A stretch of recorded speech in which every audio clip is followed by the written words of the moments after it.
Hey there, and welcome to the Living Lambs Vegan Kitchen. I'm going to show you an older video today because one of the viewers, Patricia P. Hello, Patricia, asked if I would make a video on how I make the carrot dogs from my What I Eat in a Day video. That's a couple years old. And I actually had a video that I had done then, but didn't post for a variety of reasons. But it works. So I thought I'd just go ahead and post that. And what's going on is in that video I'm making carrot dogs in a nonstick frying pan, because it was before I had an air fryer, and now I have an air fryer, so at the end I will tell you how I now make them in an air fryer. So you can watch the video on how to make them in the nonstick pan, or you can at the end you'll append on how to make them in the air fryer. So thanks for watching, or jumping to the end, or whatever you decide to do. Okay, so we're back, and I'm going to make the carrot dogs. Carrot dogs are really awesome. I learned about this from Mary McDougall, John McDougall's wife, and basically you use about one large carrot per carrot dog, and you can roast them in the oven, but I was eating them all summer. I don't like to turn my oven on in the summer, so I was making them on the stovetop. So here's how you can make them on the stovetop.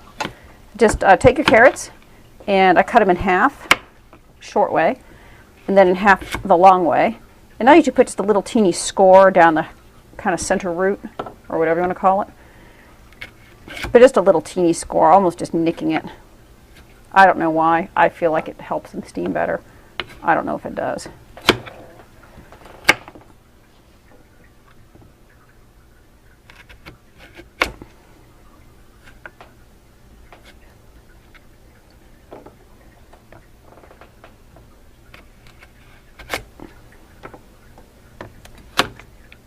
And there you go.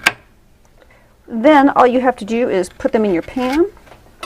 I put them in face down, and I steam them first. Now you can make French fries like this without steaming them.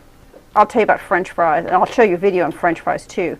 But they're almost the same as this, except that they're easier, and they're the best French fries ever. Okay, so I'm just putting them in my pan, and I'm going to throw just a touch of water in there to steam them.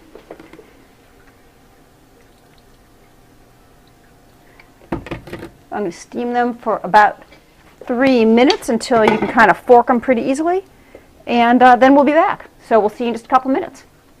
Okay, so these are now fairly forky tender, and what I'm going to do is I'm actually going to take them out of this pan. I could just keep cooking them in there, but what I found is that the water left over from steaming carrots has so much sugar in it that it makes it harder to, it kind of burns in your pan.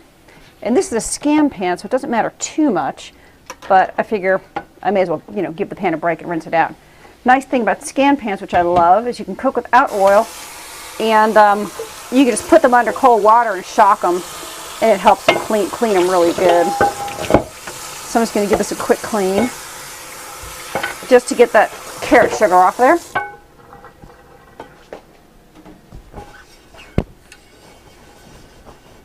Throw it right back on the burner. I'm cooking these at 1 notch below medium. You're not supposed to cook scan pans on high.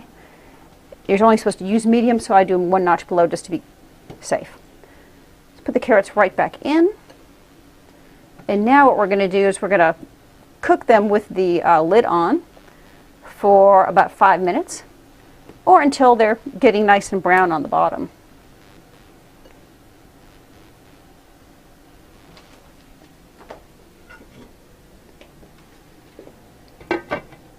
And they make some scan pan knockoffs. I'm going to try one and see what it's like, because BJ's has them on sale for about $10. So they're the cheapest looking pans ever. But if they function, that's cool. It's always good to have another pan that you don't have to use oil in. So here we have it, 1 notch below medium. Timer set for 5 minutes. They may need another minute when it's done, but I'm setting my timer there. Okay, and welcome back. Let me turn on the light here, because it's probably dark in my kitchen. There we go. So the carrots have been cooking, and I'm getting ready to turn them over. If these look like different carrots, they are, because due to technical difficulties, I had to do this again today. So anyway, the carrots are brown, and I'm now flipping them over.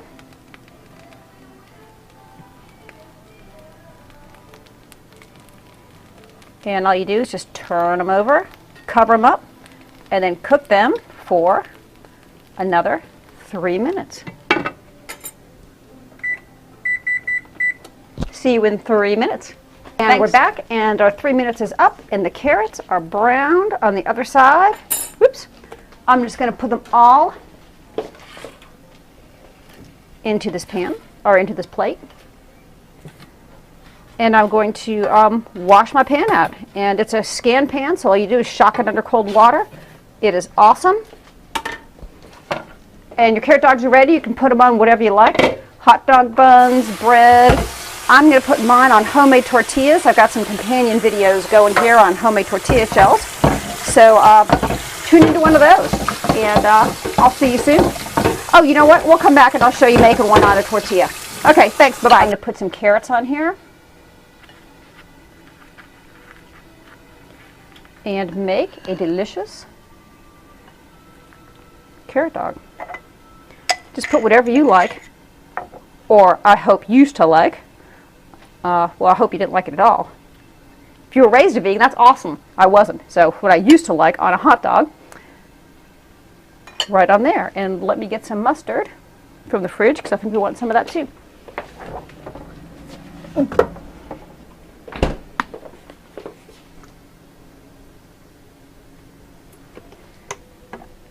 And then you can just roll it up. And it is delicious. This one that's... And welcome back. And so here's how I make carrot dogs in the air fryer. And basically what I do is I cut them more or less the same way as if I'm making them in the frying pan, except if it's, you know, on the thick end of the carrot, rather than just putting a little score down it, I actually cut it there. So that all the carrot pieces are, you know, similar size, don't have to be the exact same size, you know, which is impossible for carrots because they're at an angle anyway. But anyway, so you have all your carrot pieces and you put them in your air fryer, and I do them at about 350 for about 23 minutes. So I do them at a little bit lower temperature for a little bit longer time than what would be normal. And of course, you know, your air fryer might be a little bit different. And if you have the kind where the thing pulls out and it's like a basket, you know, you want to shake them around a few times. And what will happen is they'll get real black on the outsides. I don't peel my carrots, so if you peel your carrots, yours might not do that. But that's what's supposed to happen. And then what I do when they're done is I usually let them sit outside the air fryer about another 10 or 15 minutes, partly so they're not so incredibly hot, but then also partly they continue to cook a bit on the inside. So that's how I make them in the air fryer, and I hope that you enjoyed this and you enjoy some yummy carrot dogs. Thanks for watching.